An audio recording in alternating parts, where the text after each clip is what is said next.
신약성경 320면 에베소서 2장 12절로 16절 말씀입니다. 그러므로 나의 사랑하는 자들아, 너희가 나 있을 때뿐 아니라 더욱 지금 나 없을 때에도 항상 복종하여 두렵고 떨림으로 너희 구원을 이루라.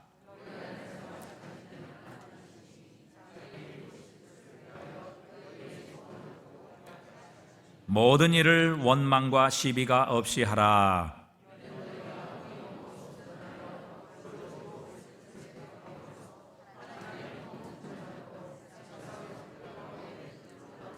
함께 읽습니다. 생명의 말씀을 밝혀 나의 다름질이 헛되지 아니하고 수고도 헛되지 아니하므로 그리스도의 날에 내가 자랑할 것이 있게 하려 함이라. 아멘. 바울은 우리를 향해 말씀하십니다. 너희 안에서 행하시는 이는 하나님이시다. 하나님께서 지금도 우리 안에 행하고 계신다는 것이죠.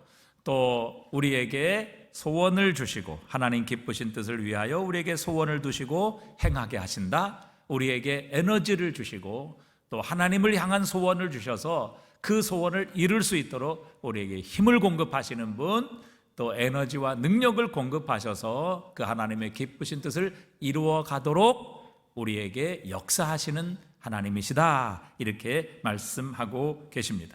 그렇기 때문에 우리가 빌립보서 1장 6절에도 말씀하신 것처럼 우리 안에서 착한 일을 시작하시니까 그리스도 예수의 날까지 이루실 줄을 확신하노라, 그렇게 고백하고 있는 것입니다. 하나님께서 우리를 향해 이 목적, 또 우리를 향해 이 구원을 이루어 가시기 위해 여러 가지 과정이 있습니다. 마치 우리가 학교를 졸업하려면 1, 2, 3학년 과정을 거치고 모든 커리큘럼을 마쳐야 졸업을 하는 것처럼 우리가 하나님의 구원이 우리에게 완성되게 하시기 위해, 또 오늘 본문에서 바울이 말하는 것처럼 정말 우리가 이 어그러지고 거스르는 세대 가운데서 하나님의 흠없는 자녀로 나타내게 하시기 위해 하나님께서는 오늘도 우리의 삶을 인도하시고 우리가 거쳐야 되는 과정이 있다는 것입니다. 그런데 그 과정 가운데는 우리가 전혀 예상하지 못한 과정이 있습니다. 또 우리가 전혀 원하지 않는 그런 길들과 또 그런 환경들도 있습니다. 그러나 하나님은 그 과정을 거치게 하시는 것이죠. 왜? 그 과정을 통과해야만 우리의 졸업이 이루어지며 또 우리를 향하신 하나님의 놀라운 뜻이 이루어지기 때문에 그렇습니다. 그런데 그 과정 가운데 우리가 원치 않고 마음에 들지 않고 또 전혀 정말 우리에게는 힘들고 어려운 고난의 과정을 우리가 예상치 않게 만나게 되면 하나님께서 왜 도대체 나에게 이렇게 하시는 것이지? 왜 내가 이런 일을 겪어야 하는 거야? 정말 하나님 날 사랑하신다고 하면서 왜 도대체 나에게는 이런 일이 일어나는 거지? 라는 이 말이, 이런 생각이 우리의 이 목구멍까지 올라올 때가 참 많이 있습니다. 우리의 마음속에서 원망과 시비가 솟구쳐 오르는 시험의 때가 있다는 것이지요. 그러나 하나님께서 이 모든 과정을 주관하시고 힘주시고 또 인도하시고 마지막 그리스도의 날까지 이루실 것이기 때문에 우리가 그 과정에서 어떤 자리에 있든지 하나님께서 어떤 상황으로 데리고 가시든지 모든 일을 원망과 시비가 없이 하라, 이렇게 우리에게 권면하고 계시는 겁니다. 우리가 지난 시간에 이 하나님께서 주시는 힘과 능력을 공급받아 모든 원망과 시비를 물리칠 수 있는 비결, 우리가 5가지를 함께 나누었는데 다 잊어버리셨을 것이라 그렇게 생각을 합니다. 자, 그 5가지 혹시나 기억하시는 분이 계십니까? 연, 신, 재, 구, 실. 아이고, 기억하시는 분이 많네요. 죄송합니다. 여러분, 과소평가해서 죄송합니다. 연신제구실, 우리의 연약함을 하나님 앞에서 인정할 때 하나님의 능력이 우리에게 머물고 또 하나님의 역사하심, 그분의 신실하심, 그분의 완전하심을 우리가 신뢰할 때, 또 제대로 우리의 초점을 하나님의 뜻에 맞춰갈 때, 내 생각, 내 뜻 내려놓고 하나님의 뜻에 우리의 생각을 제대로 맞춰갈 때, 또 하나님 앞에 구할 때, 마지막 그것을 하나님의 뜻대로 실천하게 될 때에 하나님의 능력이 우리에게 임하게 하신다. 하나님은 오늘도 그분이 가신 위대한 능력, 위대한 그 힘을 오늘도 우리에게 나누시기를 원하시고 우리에게 공급하시기를 원하시는 하나님이시다. 우리가 살펴보았습니다. 자, 그렇다면 오늘은 어떻게 과연 하나님께서 우리의 삶의 과정을 전혀 우리가 이해하지 못하고 때로는 전혀 원치 않는 과정을 인도하실지라도 우리에게서 원망과 시비가 없이 그것에서 우리가 하나님을 찬양하며 감사하며 그것을 실천하며 살아갈 수 있을까? 어떻게 하나님께서 우리를 향해 가지고 계시는 정말 이 어그러지고 거스르는 세대 가운데서 하나님의 흠없는 자녀로 나타내시기 원하시는 하나님의 뜻이 우리의 삶에 이루어질 수 있을까? 그러기 위하여 정말 어떤 환경 속에서도 원망과 시비가 없이 우리가 하나님을 신뢰할 수 있을까? 이것을 어떻게 우리가 실천할 수 있을까? 하는 것을 우리가 함께 세 가지로 나눠보려고 합니다. 첫 번째, 우리가 우리의 모든 하나님의 인도하시는 과정 가운데 우리가 마음에 들지 않고 우리가 전혀 원하지 않는 그 환경과 그 사건을 만날지라도 우리가 불평과 시비, 원망을 버릴 수 있는 첫 번째 방법은 먼저 우리의 이 무지와 우리의 근시안적인 우리의 시각을 인정하는 겁니다. 그러니까 우리가 얼마나 우리의 시각이 짧고 근시안적이며 또 우리가 얼마나 알고 있는 것이 없는 것인가 하는 것을 인정할 때, 또 이것은 거꾸로 얘기하면 하나님의 그 무한하신 지혜, 그 하나님의 영원하신 능력과 그분의 완전하심을 인정할 때에 우리는 우리 속에서 우리가 원치 않고 또 우리가 전혀 예상하지 못했던 환경을 만날 때도 불평과 시비를 우리가 버리고 감사하며 찬양할 수 있습니다. 자, 우리가 앞에 보여지는 것만 보고 판단하게 될 때 우리는 하나님을 원망하게 되죠. 대표적인 예가 이스라엘 백성입니다.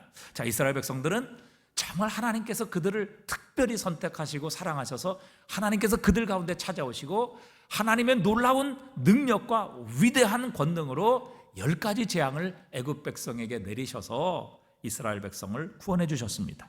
그들은 기뻐하며 하나님의 구원하심과 그 위대하신 능력을 찬양했죠. 그 이름을 높였습니다. 하지만 얼마 가지 않아 그들이 홍해 앞에 섰을 때에 하나님께서 보여주신 그 10가지의 위대한 지혜와 능력, 기적은 까맣게 잊어버린 채 하나님을 원망하기 시작합니다. 하나님, 우리를 죽이려고 여기까지 인도하셨습니까? 애굽에는 무덤이 없어서 여기까지 데리고 오셔서 우리를 여기에서 죽이려고 하십니까? 차라리 애굽에서 나오지 않았다면 이런 위기, 이런 위험은 만나지 않았을 것 아닙니까? 차라리 애굽에서 노예 생활했던 것이 더 좋았습니다. 이렇게 하나님을 원망하며 하나님께 시비를 걸었죠. 왜 그들은 이렇게 판단하고 왜 하나님을 원망하고 하나님께 시비를 걸었을까요? 그 이유는 그들의 눈에는 아무 길도 보이지 않았기 때문입니다. 하지만 그들의 눈에는 보이지 않았지만 하나님께서는 그들을 위해 준비하신 길이 있으셨습니다. 그들이 보지 못했을 뿐이지요. 그들이 볼 수 없었을 뿐입니다. 시편 77편 19절 우리 한번 같이 읽어보겠습니다. 주의 길이 어디에 있었어요? 주의 길이 바다에 있었다고 말씀하십니다. 주의 곧은 길이 큰 물 위에 있었으나 주의 발자취를 알 수 없었나이다. 여러분, 이스라엘 백성들은 홍해만 봤지 그 홍해 사이에 하나님께서 준비하신 그 길은 못 보았던 겁니다. 왜요? 그의 시각의 한계가 있었기 때문이죠. 그의 근시안적인 그런 육체의 연약함 때문, 그들의 무지함 때문이었습니다. 우리 금조차례 때 말씀드린 것처럼 여러분, 우리에게는 길이 없지만 하나님께는 길이 있습니다. 우리에게는 길이 보이지 않지만 하나님은 이미 그 길을 가지고 있으셨던 것입니다.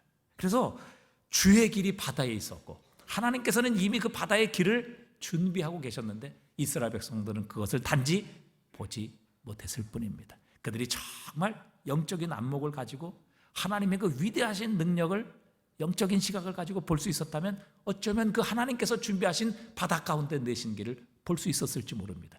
그러면 불평했을까요? 하나님을 시비 걸었을까요? 원망했을까요?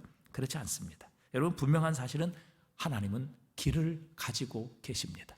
우리 찬양의 가사처럼 그분은 웨이 메이커예요. 길을 만드시는 분입니다. 광야에, 사막에 길을 내시고 만드셔서 그의 백성을 젖과 꿀이 흐르는 땅으로 인도하시는 하나님이십니다. 여러분, 우리는 그것을 단지 우리의 이 시각적인 한계 때문에 보지 못할 뿐입니다. 하나님은 얼마든지 바다에도 길을 가지고 계십니다. 홍해를 가르셔서 이스라엘 백성들을 그 길을 걸어서 건너게 하셨잖아요. 단지 그들이 이 시각적인 한계로 인하여 보지 못했을 뿐입니다. 그런데 여러분, 우리는 대부분 우리의 눈에 보이는 그 시각적인 한계를 가지고 하나님을 판단하게 될 때에 결국 하나님을 원망하고 불평하게 시비를 걸게 되는 겁니다. 하나님, 우리를 죽이려고 이 홍해 앞으로 인도하셨습니까? 그런 하나님은 그 홍해 바다 위에 이미 길을 가지고 계셨던 겁니다. 우리가 요셉도 여러분 대표적인 이야기죠. 여러분 요셉도 처음에는 하나님께서 그를 향해 내어주신 길, 그를 향해 가지고 계신 길을 전혀 짐작할 수 없었고 알 수 없었죠. 형들에 의해 노예로 팔립니다. 그래서 노예로 나가서 그래도 충성했기 때문에 잘 나가는 줄 알았는데 하나님의 뜻에 순종한다고 그 보디발의 아내의 유혹을 물리치다가 결국 감옥에까지 떨어지게 됩니다. 여러분 애굽의 노예입니다. 그 노예가 그 자신의 주인의 아내를 범하려고 하다가 결국 감옥까지 갔습니다. 여러분 이게 소망이 있습니까? 그에게 다른 길이 있겠습니까? 이게 요셉에게는 얼마나 억울한 일이었겠습니까? 정말 인간적으로 생각하면 더 이상 소망도 없고 그에게는 어떤 다른 길도 보이지 않았을 것입니다. 하지만 하나님께서는 요셉은 전혀 볼 수 없었던 길로 이 요셉을 인도하고 계셨던 것이지요. 여러분 과연 요셉이 시험을 쳐서 애굽의 이 쟁쟁한 인재들과 경쟁을 해서 애굽의 총리에 오를 수 있었을까요? 과연 13년 공부해서 애굽의 고시를 패스해서 애굽의 최고의 실권자인 이 총리의 자리에까지 오를 수 있었을까요? 이건 불가능한 일입니다. 요셉에게는 전혀 가능치 않은 일이죠. 그저 요셉이 아버지 집에서 귀여움받고 사랑받고 아버지로부터 많은 것을 공급받아 그저 행복하게 잘 살았다면 요셉을 향하신 하나님의 이 위대하고 축복된 이 놀라운 사건은 경험할 수 없었을 것입니다. 하지만 하나님께서는 본인 요셉도 그의 형들도 그의 아버지도 전혀 알지 못하고 보지 못했던 지름길을 요셉 앞에 준비하고 계셨던 겁니다. 그래서 요셉이 애굽의 노예로 팔려가게 하시고 감옥까지 들어가게 하셔서 거기서 바로 왕의 술 맡은 관원장을 만나게 하시고 또 그를 통해 애굽의 바로 앞에 서게 하시고 아무도 풀 수 없었던 그 바로의 꿈을 해석할 수 있는 영적 지혜를 주셔서 애굽의 총리로 등극하게 하십니다. 그리고 애굽과 이스라엘 온 세상을 구원하는 하나님의 축복의 통로로 사용해 주셨던 것이죠. 그럼 이게 요셉이 과연 상상이나 할 수 있었던 길이었겠습니까? 그러나 요셉은 보지 못하고 전혀 알지 못했던 그 길, 하나님은 이미 요셉 앞에 지름길을 준비해 놓고 계셨던 겁니다. 그렇기 때문에 우리가 해야 될 일은 우리의 무지함과 이 근시안적인 시각을 가지고 하나님을 판단하고 하나님을 생각하게 될 때 원망하고 하나님께 시비를 걸 수밖에 없는 것입니다. 우리는 우리의 무지함 그리고 우리의 시각적인 한계를 인정하고 하나님의 위대하심과 그분의 무한한 지혜와 능력을 찬양하게 될 때에 우리는 어떤 상황에서도 하나님을 향해 원망하고 시비하는 것이 아니라 그 하나님을 찬양하고 그 하나님의 위대하신 지혜를 높일 수 있는 것입니다. 이사야서 55장 8절 잘 아는 말씀이죠. 우리 함께 읽어봅니다. 이는 내 생각이 너희 생각과 다르며 내 길은 너희 길과 다름이니라. 여호와의 말씀이니라. 이는 하늘이 땅보다 높음같이 내 길은 너희 길보다 높으며 내 생각은 너희 생각보다 높으니라. 내 길은 너희 길보다 높으며 내 생각은 너희 생각보다 높으니라. 여러분 1980년대만 해도 이 세계 조선업계 최강자는 저 북유럽입니다. 우리가 잘 아는 스웨덴, 덴마크 이런 나라들이 세계 조선의 최강자였습니다. 그러나 이제 80년대를 지나가며 이 동양으로 그 주권이 넘어오게 되죠. 일본, 한국 같은 나라로 이제 조선업이 넘어오게 되면서 스웨덴의 대표적인 조선 도시였던 말메, 우리나라의 거제도나 울산 같은 그런 도시죠. 대표적인 스웨덴의 조선 도시였던 이 말메에도 경제적으로 큰 타격을 입게 됩니다. 2002년 말 말메에 있던 코큼스 조선소가 문을 닫으면서 이 코큼스의 대형 크레인이 현대중공업에 팔리게 됩니다. 저 이제 크레인이 그 말메에 있었던 코큼스 이제 크레인인데 세계에서 가장 컸던 그런 크레인이라고 해요. 그만큼 큰 배를 만들 수 있었던 것이죠.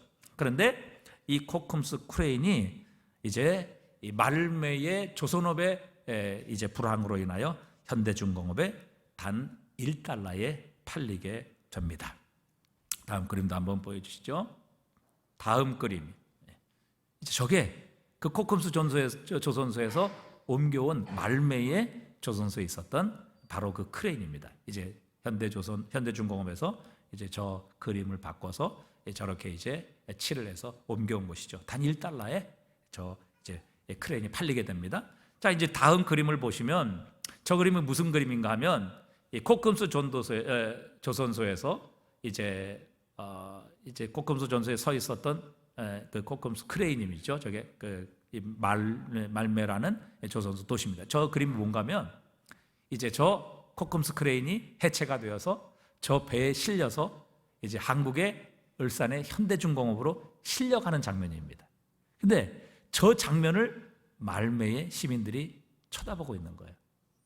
참 저 그림을 보니까 마음이 짠하더라고요. 자기의 도시가 지금 망해서 저 코금수에 있었던 저 세계 최고의 크레인이 현대중공업의 단 일불에 팔려가는 그런 장면을 바라보고 있는 이제 그 배가 떠나는 그런 장면을 말매 시민들이 보고 있는 장면입니다. 이 말매라는 도시는 이 조선소의 불황으로 인하여 무려 2만 7천 명의 실업자가 생기게 되어 거리로 내몰리게 됩니다. 그런데 말매 스토리는 여기서 끝나지 않습니다. 스웨덴 정부는 이제 실업자들을 흡수하게 되고 또 조선업을 위해 썼던 예산들을 과감하게 신재생 에너지, 또 IT 기술, 그리고 바이오 산업 분야에 집중 투자합니다. 그래서 현재 이 말매라는 도시는 태양열과 또 풍력을 사용해서 탄소 제로 도시로 만들었습니다.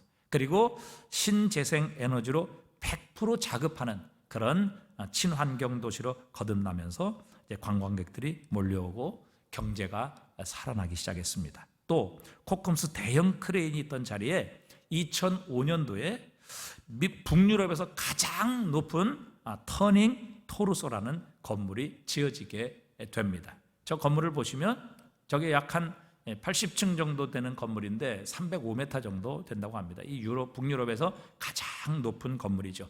저 건물 디자인으로 세계 최고의 건축상을 받은 건물이기도 합니다. 그러니까 코금수의 크레인이 서 있던 자리에 바로 저 대형 건물 터닝 토르소라는 건물을 짓고 북유럽에서 가장 창의적인 디자인이라고 칭송을 받는 그런 친환경 건물을 세우게 됩니다. 그래서 지금은 말매의 눈물이 아닌 말매의 터닝 혹은 말매의 기쁨으로 알려져 있습니다. 이런 친환경적인 모든 환경과 자원으로 인해서 세계적인 자동차 회사인 미국의 크라이슬러 또 메르세데스 벤츠 같은 유럽의 본사가 이 말매로 옮겨오게 되고 결국 지금의 말매는 유럽에서 가장 잘 나가는 그런 도시로 바뀌게 되었습니다. 여러분, 과연 말매에 누가 이런 일이 일어날 수 있을 것이라고 상상이나 했겠습니까? 여러분, 우리의 앞길은 우리가 모르는 것입니다. 하나님만이 알고 계십니다. 그리고 하나님께서는 지금도 우리 안에 역사하고 계십니다. 우리 안에 에너지를 주셔서 우리로 하여금 하나님 기뻐하시는 그 뜻을 우리의 소원을 가지고 이루어 가도록 역사하시는 하나님이십니다. 그러기에 여러분, 우리의 이 짧은 지혜 그리고 우리의 이 짧은 근시안적인 생각을 가지고 하나님을 판단하고 우리가 눈에 보이는 것을 가지고 하나님을 판단하게 되면 우리는 원망과 시비를 하나님 앞에 드릴 수밖에 없지만, 그러나 내 이 연약함, 내 이 짧은 시각과 근시안적인 생각을 인정하고 하나님의 지혜와 능력, 그분의 완전하심과 그분의 무한하신 지혜를 신뢰하게 될 때 우리는 어떤 상황에서도 낙심하지 않을 수 있습니다. 다시 일어설 수 있습니다. 하나님의 인도하심은 반드시 합력하여 선을 이루심을 우리는 확신할 수 있는 것입니다. 그렇기 때문에 우리는 우리의 이 근시안적인 시각과 또 우리의 이 짧은 지식을 가지고 우리의 환경을 판단하고 평가하면 반드시 우리는 원망하고 시비를 걸 수밖에 없습니다. 하지만 위대하신 하나님을 믿고 인정할 때, 내 연약함과 이 근시안적인 시각을 인정하게 될 때에 오늘의 눈물이 변하여 내일의 축복이 되게 하십니다. 그렇기 때문에 우리의 삶의 원망과 시비를 없애는 첫 번째 방법, 그것은 우리의 이 무지함과 우리의 근시안적인 삶을 인정하고 하나님의 무한한 지혜와 그분의 위대하신 능력을 인정하고 신뢰하게 될 때에 어떤 상황에서도 우리는 불평과 원망, 시비를 버리고 그 가운데서 우리는 하나님을 찬양하고 다시 일어설 수 있게 되는 것입니다. 두 번째, 우리가 어떤 상황에서도 원망과 시비를 벌일 수 있는 방법은 바로 하나님의 우리 아버지 되심을 확신하는 것입니다. 여러분, 우리 가운데도 열등감이 참 많은 분들이 계십니다. 배우지 못해서, 학벌이 없어서, 또 가진 것이 없어서, 외모가 부족해서 열등감이 참 많은 분들이 계십니다. 또 사실 많이 갖고 높은 지위에 있으면 열등감이 없어질 것이다 이렇게 생각하지만, 사실 서울대학 출신이 가장 열등감이 많다고 합니다. 왜냐하면 자신이 최고라고 해서 대학에 들어갔는데 결국 들어가 보니까 자기보다 더 똑똑한 사람이 있습니다. 자기보다 더 공부 잘하는 사람이 있습니다. 더 잘난 사람이 있는 것이죠. 결국 그곳에서도 열등감을 느낄 수밖에 없다는 것입니다. 강북에 사는 사람은 강남에 사는 사람들에게 열등감이 있고, 또 외국에서는 모르는데 우리끼리 대학의 서열을 매겨서 열등감을 조장하기도 합니다. 여러분, 교회에서도 열등감으로 일하게 되면 늘 자신을 알아주지 않는다고 분란을 일으키게 됩니다. 자신과 다른 사람을 비교해서 일하기 때문에 늘 문제를 일으키고 거기에는 소음이 발생할 수밖에 없습니다. 우리가 이 열등감을 가지게 되면 하나님의 은혜를 받는데도, 또 하나님의 뜻에 순종하고 헌신하는데도 얼마나 장애가 되는지 알 수 없습니다. 약속의 땅을 정탐하고 온 12명의 정탐꾼들을 보십시오. 사실 그들은 각 지파에서 뽑은 최고의 엘리트요 리더였습니다. 민수기 13장 1절에 보니까요, 여호와께서 모세에게 말씀하여 이르시되 사람을 보내어 내가 이스라엘 자손에게 주는 가나안 땅을 정탐하게 하되 그들의 조상의 가문 각 지파 중에서 지휘관된 자 한 사람씩 보내라. 그러니까 이 12명의 정탐꾼은요, 다 각 지파의 최고의 엘리트고 리더이고 지휘관들이에요. 그런데 그 중에서 압도적인 다수인 10명의 정탐꾼이 가나안 땅에 있는 그 주민들을 보고, 아낙 자손들을 보고 와서 그들은 거인이고 그들에 비해 우리는 메뚜기와 같다 이렇게 평가를 했습니다.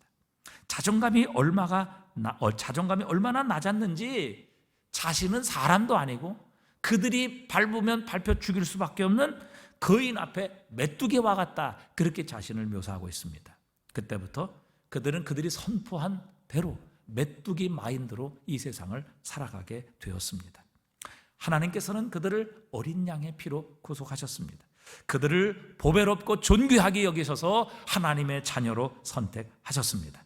그분은 우리를 왕같은 제사장으로 만드셨고 전능하신 하나님의 아들, 딸로 만드셨는데, 자신을 메뚜기로 선포하고 믿는 그 순간부터 약속의 땅을 정복할 모든 꿈과 비전은 한꺼번에 산산조각 나버리게 되었습니다. 40년 동안 그들을 죽인 것은 하나님이 아니라 바로 자신을 향한 열등감이었던 것입니다. 이 열등감을 극복할 수 있는 능력은 바로 전능하신 하나님, 온 천지 만물의 주제이신 하나님이 우리의 아버지이심을 믿는 것입니다. 그리고 우리는 그분의 사랑받는 자녀라는 것을 확신할 때에 우리는 이 열등감을 물리치고 어떤 환경 속에서도 하나님께서 주시는 그 은혜를 찬양하며 감사할 수 있습니다. 마태복음 6장 30절에 보면 예수님께서 제자들을 향해 말씀하십니다. 오늘 있다가 내일 아궁에 던져지는 들풀도 하나님이 이렇게 입히시거든 하물며 너희일까 보냐. 믿음이 작은 자들아, 그러므로 염려하여 이르기를 무엇을 먹을까 무엇을 마실까 무엇을 입을까 하지 말라. 이는 다 이방인들이 구하는 것이라. 너희 하늘 아버지께서 이 모든 것이 너희에게 있어야 할 줄을 아시느니라. 여러분, 제자들에게 말씀하시는 예수님의 핵심은 이겁니다. 너희는 아버지가 없는 이방인이 아니라 천지 만물의 창조주이신 내가 너희의 아버지이니라. 그것 믿고 그것 확신하면 무엇을 먹고 마시고 입을지 이것 때문에 두려워하고 걱정하고 염려하지 않게 될 것이다. 왜? 내가 너희 아버지이기 때문에. 내가 천지를 만들고 내가 너희를 위해 독생자까지 십자가에 못 박으로 너희를 마귀와 사탄의 권세에서 사서 나의 자녀로 삼았고 너희를 구원했는데, 그것을 기억한다면 너희는 결코 이 세상에서 아버지가 없는 세상에 버려진 고아와 같은 이방인들과 같이 염려하고 걱정하지 않게 될 것이다. 너희를 내 아들, 딸 삼은 바로 그 사람이 나다. 하나님이 말씀하십니다. 이것을 기억한다면 너희는 이 세상 두려워하거나 염려하거나 걱정하지 않게 될 것이다. 그렇게 주님께서 말씀하시는 겁니다. 로마서 8장 14절 한번 읽어볼까요? 무릇 하나님의 영으로 인도함을 받는 사람은 곧 하나님의 아들이라. 너희는 다시 무서워하는 종의 영을 받지 아니하고 양자의 영을 받았으므로 우리가 아빠 아버지라 부르짖느니라. 아멘. 여러분, 우리가 이 천지 만물의 창조주이시고 이 온 세상을 지금도 그분의 말씀으로 다스리고 주관하시는 하나님, 나를 위해 그분의 하나밖에 없는 독생자까지 내어주셔서 나를 하나님의 아들, 딸 삼으신 분이 전능하신 하나님이시다. 나는 그분의 이렇게 사랑받는 아들, 딸이다 라는 것을 확신한다면, 여러분, 우리가 어떤 시련, 어떤 위기, 어떤 고난 가운데 빠져 있을지라도 결코 우리는 그것으로 인하여 염려하고 두려워하지 않을 수 있습니다. 여러분, 서커스 단원들이 저 높은 몇십 미터 되는 그 높이에서 그네를 타면서 자신의 몸을 던지고 날립니다. 여러분, 그렇게 위험한 묘기를 마음껏 할 수 있는 이유는 그 밑에 안전 그물이 있기 때문이죠. 자신의 실패가 죽음으로 연결되지 않을 것이라는 그 확신 때문에 그는 마음껏 모험하고 도전하는 것입니다. 마찬가지죠. 나는 전능하신 하나님의 자녀다. 그분의 사랑에서 나를 끊을 자는 세상에 없다. 심지어 죽음조차도 그리스도 예수 안에 있는 사랑에서 나를 끊을 수 없으리라. 죽음 가운데서도 여전히 내 영혼을 붙들고 계시고 내 죽을 육체도 결국 다시 살리셔서 예수님처럼 부활시키실 것이다. 여러분, 하나님이 나의 아버지이심을 확신하고 내가 그분의 사랑받는 자녀라는 것을 확신하게 될 때에, 여러분, 우리는 어떤 시련, 어떤 위기 가운데서도 그 하나님의 나의 아버지 되심, 내가 그분의 사랑받는 자녀, 어떤 것도, 이 세상에 어떤 것도 그리스도 예수 안에 있는 하나님의 사랑에서 끊을 수 없다는 이 확신이 우리의 삶에, 우리의 신앙에 안전 그물이 되는 것입니다.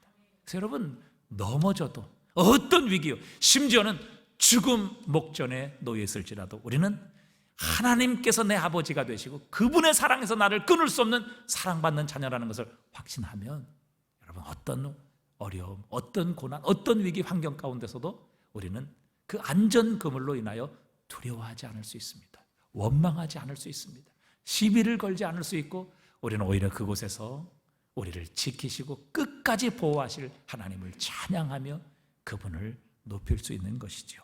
마지막 세 번째, 여러분, 우리가 어떤 환경, 전혀 원치 않고 정말 고난과 위기의 환경 속에서도 우리가 원망하지 않고 시비하지 아니하고 하나님께 감사할 수 있는 방법은 바로 하나님의 관심은 우리의 성화라는 것을 우리가 꼭 기억하는 것입니다.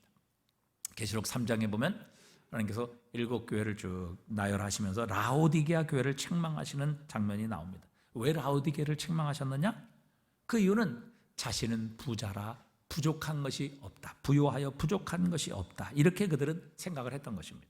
그러니까 다시 말하면 나는 모든 환경, 모든 조건에 있어서 완벽하기 때문에 하나님께서 나를 축복하셨다, 하나님께서 나와 함께 하신다, 하나님께서 나를 위하신다, 하나님께서 나를 사랑하신다, 이것을 확신하고 있었던 것입니다. 그런데 하나님께서는 그렇게 말씀하십니다. 회개하라. 즉, 네가 네 자신을 잘 모르고 있구나, 그렇게 하나님이 말씀하시는 겁니다. 그러니까 자신은 물질적으로 풍성하고 자신의 상황과 환경을, 조건을 볼 때 전혀 문제가 없고, 그렇기 때문에 자신은 괜찮은 교회, 괜찮은 성도라 이렇게 착각하고 있었죠. 그것이 하나님의 축복이다, 하나님께서 나를 지금 이렇게 위하고 계시다라고 생각하고 있었던 것이죠. 그러나 주님께서 보시기에 여러분, 문제가 없었던 것이 아닙니다. 정말 라오디가 교회의 문제는 뭐냐면요, 자신이 아무 문제가 없다고 생각하는 그게 진짜 라오디게아 교회의 문제였던 겁니다. 계시록 3장 17절에 보니까 네가 말하기를 나는 부자라 부요하여 부족하신 것이 없다 하나 내 곤고한 것과 가련한 것과 가난한 것과 눈먼 것과 벌거벗은 것을 알지 못하는도다. 문제가 없었던 게 아니라 문제를 문제로 몰랐던 거죠. 사실 이 라오디게아 교회는 뿌리부터 썩어 있었고 그들의 모든 삶과 교회는 문제투성이요, 푸투성이의 교회요, 성도였습니다. 그래서 주님께서는 이 라오디게아 교회를 향해서 회개하라 경고하십니다. 여러분, 혹시 우리의 영적 상태는 아무 문제가 없다 이렇게 생각하고 계시지 않습니까? 나의 생활 문제없고 내 주변 환경 좋고 고난과 위기가 없기 때문에 난 영적으로 건강하고 하나님 나를 사랑하시고 나는 아무 문제가 없는 성도라고 이렇게 생각하고 계시지 않습니까? 여러분, 그렇게 문제가 없다고 생각하는 그 자체가 문제일 수 있음을 하나님은 말씀하십니다. 얼마 전에도 제가 아는 어떤 분이 참 건강하셨어요. 그런데 건강검진을 받다가 종양이 발견이 됐어요. 전혀 생각하지도 못한 곳에서 질병이 발견된 것이죠. 여러분, 우리가 건강하다고 생각하는데 정말 성령께서 우리의 영적 상태를 종합 검진하신다면 여러분, 우리는 과연 어떤 모습으로 하나님 앞에 드러나겠습니까? 내가 보기에는 나는 부자라 부요하여 부족한 것이 없다, 이렇게 지금 생각하고 있는데 하나님께서 성령을 통해서 그 사람의 신앙과 삶을 이렇게 쭉 스캔을 해보시니까 이거는 거기에 이미 암덩어리로 인하여 살아날 수 있는 그런 가능성이 없는 지경에 이른 것이 바로 라오디게아 교회였던 것입니다. 여러분, 라오디게아 교회의 결정적인 실패가 무엇입니까?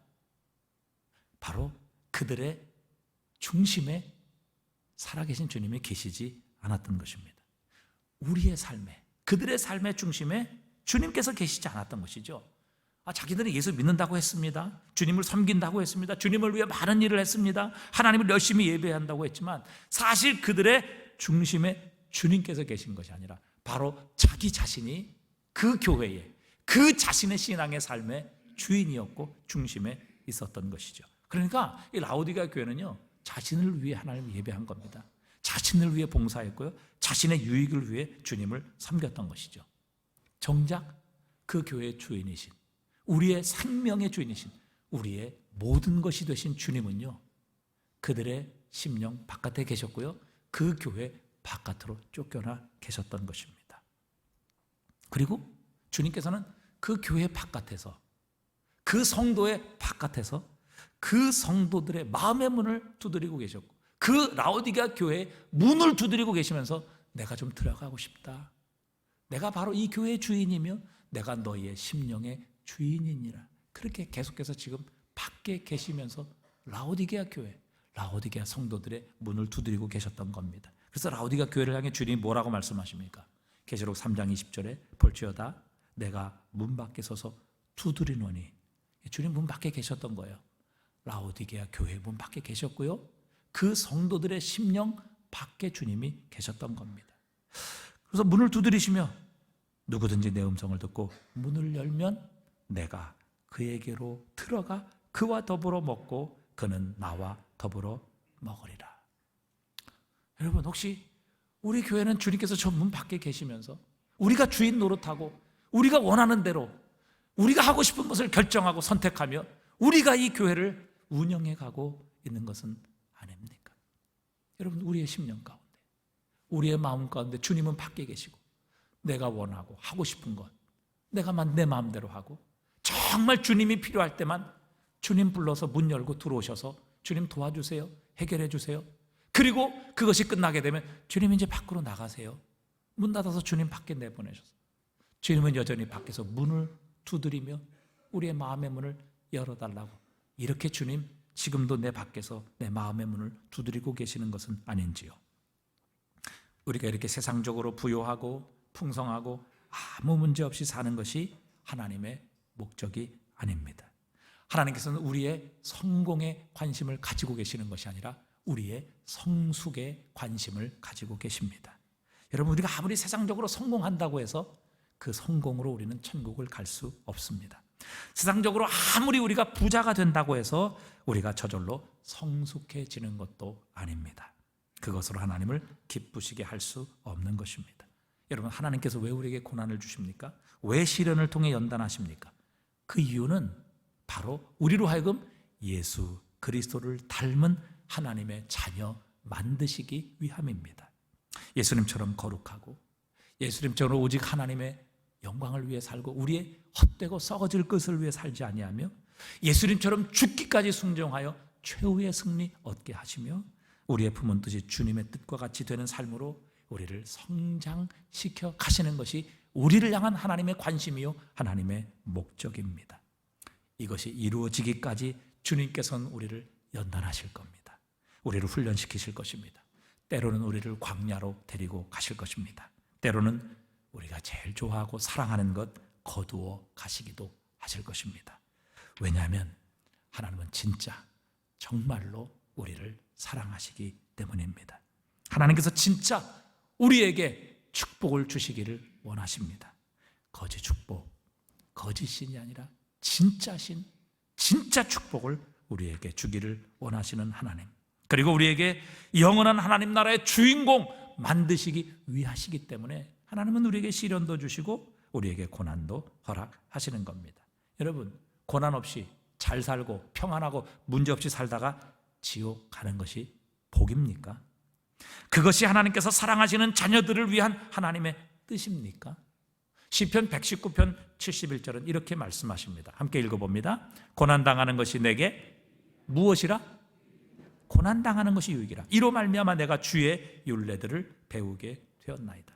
이 말씀은 내가 잘못 살았는데 고난이 닥치고 나서야, 정말 시련을 겪고 나서야 내가 잘못 살았다는 것을 깨달았다는 말입니다. 그리고 하나님의 뜻이 무엇인가를 발견하고 그 뜻을 향해 돌아섰다는 것이죠. 여러분, 이게 당연한 사실 같지만 여러분 결코 쉽지 않습니다. 의외로 많은 분들이요, 고난을 당하면서도 회개하지 않습니다. 자신의 잘못을 인정하지 않고요, 끝까지 변명해하며 억울해합니다. 책임을 회피하고요, 모든 책임을 남 탓으로 돌립니다. 여러분, 이거는요 고통을 낭비하는 겁니다. 고난을 통해 우리에게 주실 유익을 다 잃어버리는 거예요. 이런 사람은 어떻게 됩니까? 그냥 고난 당하다가 끝나는 겁니다. 고난 당하다가 세월 다 보내는 겁니다. 그러나 여러분, 고난을 통해서 하나님의 뜻 발견하고요, 고난을 통해서 회개하고요, 고난을 통해서 하나님 기뻐하시는 자리로 돌아서면 고난이 유익이 되는 겁니다. 고난이 복이 되게 하시는 겁니다. 고난이 우리에게 유익이 되게 하시는 겁니다. 여러분, 고난 속에서도 하나님의 뜻을 깨닫지 못한다면 그건 허송세월 낭비하는 겁니다. 그러나 고난을 통해서 하나님의 뜻을 깨닫고 하나님의 뜻으로 회개하고 돌이키면 그 고난은 복이요 유익이 되는 것이지요. 하나님께서 우리를 사랑하시기에 고난을 통해서도 우리의 죄악을 씻으시기를 원하십니다. 우리를 회개케 하시며 온전케 하셔서 결국 우리를 하나님의 나라에 들어가게 하십니다. 우리 안에 착한 일을 시작하시니까 그리스도 예수의 날까지 반드시 이루실 것이기 때문입니다. 히브리서 12장 11절에 말씀하십니다. 무릇 징계가 당시에는 즐거워 보이지 않고 슬퍼 보이나 후에 그로 말미암아 연단받은 자들은 의와 평강의 열매를 맺느니라. 그러므로 피곤한 손과 연약한 무릎을 일으켜 세우고 너희 발을 위하여 곧은 길을 만들어 저는 다리로 하여금 어그러지지 않고 고침을 받게 하라 말씀하십니다. 여러분, 고난 좋아하는 사람 어디 있습니까? 징계 즐거워하는 사람 어디 있습니까? 그러나 하나님은 그것을 주신다는 겁니다. 그건 만나게 하신다는 겁니다. 왜요? 그것으로 인하여 결국 우리에게 의와 평강의 열매를 맺게 하시기 때문입니다. 우리의 저는 자리, 고침을 받게 하셔서 온전한 모습으로 하나님의 나라에 걸어 들어가게 하시기 위해 하나님은 때로 고난과 시련을 우리에게 허락하신다는 사실입니다. 하나님께서 우리에게 성공이 목적이라면 고난, 위기, 시련 주실 필요 없습니다. 우리에게 빼앗아 가실 이유가 없죠. 그러나 하나님의 우리를 향한 궁극적인 목적은 성공이 아니라 성숙이라는 사실을 기억하면 여러분, 고난 속에서도 하나님은 우리를 빚으시기 원하시는 그리스도 예수의 모습으로 우리가 날마다 자라가며 성장할 수 있습니다. 탕자는 돈이 있을 때 전혀 아버지의 뜻 몰랐습니다. 아버지의 마음을 아프게 하는 것인지 전혀 몰랐습니다. 여러분, 계속해서 아버지가 탕자에게 돈 공급해 줬으면 어떻게 됐을까요? 그 영원히 떠났을 겁니다. 아버지에게 돌아왔겠어요? 그러나 탕자가 돈을 다 잃어버리고 돼지가 먹는 쥐염 열매도 제대로 먹지 못하게 됐을 때 비로소 그는 자신의 잘못이 무엇인지 깨닫습니다. 아버지가 얼마나 좋으신 분인지를 발견하고 결국 아버지 집을 향해 달려오게 되었죠. 고난이 없었다면 탕자는 절대 아버지 집으로 돌아오지 않았을 것이고 아들의 지위를 회복하지 못했을 것입니다. 그러나 고난 때문에 탕자는 자신의 죄를 깨달았고 회개하며 아버지 집으로 돌아왔을 때 아버지는 여전히 그 아들의 지위를 회복시켜 주시는 은혜를 베풀어 주셨습니다. 수십 년간 담배를 끊지 못했던 사람이 폐암에 걸리고 나서야 담배를 끊는 것을 보았습니다. 그러니까 우리 안에는요, 이런 충격적인 고난을 겪지 않으면 결코 변하지 않는 이 못된 부분, 정말 끈질긴 부분이 우리에게 있기 때문에 하나님께서는 그 충격을 통해서라도 그 못된 부분 끊게 만드시는 겁니다. 새롭게 하시는 것이죠. 우리를 거룩하게 만드시는 겁니다. 예수님 닮아가게 하시고 그리스도 예수의 장성한 분량이 충만할 때까지 우리를 변화시켜 하시고 성숙하도록 만들어 가시는 겁니다. 여러분, 이런 못된 부분 우리가 욱하는 성질일 수도 있습니다. 또 남의 말 함부로 하는 입술일 수도 있습니다. 자기밖에 모르는 이기적인 교만일 수도 있습니다. 그러나 하나님께서 내 안에 독소를 빼내서 정말 하나님 기뻐하시고 그리스도 예수를 닮은 거룩한 모습으로 성장시키기 위해 하나님이 즐겨 사용하시는 방법 중에 하나가 바로 고난이라는 도구입니다. 욥기 23장 10절에 보니까 그러나 내가 가는 길을 그가 아시나니 그가 나를 단련하신 후에는 내가 순금같이 되어 나오리라 말씀하십니다. 순금은요, 그냥 산에서 저절로 캐는 게 아닙니다. 얼마나 많은 불순물들과 또 얼마나 많은 다른 금속들이 섞여 있는지 몰라요. 그러나 거기에 열을 가하고 100도, 1000도의 그 용광로 속에 녹이게 되면 결국에 최종적으로 거기서 순수하고 깨끗한 순금을 얻을 수 있는 것이죠. 하나님은 예수 닮은 그런 모습으로 우리를 변화시켜 가시기를 원하십니다. 우리를 향한 하나님의 목적은 성공이 아니라 성숙입니다. 이것을 우리가 확신한다면 우리가 당하는 고난, 시련, 역경 가운데서도 낙심하거나 원망하고 우리가 시비가 있는 것이 아니라 오히려 우리를 그렇게 만들어 가시는, 우리를 사랑하시는 하나님을 찬양하고 우리 하나님께 영광을 올려드리게 하실 것입니다.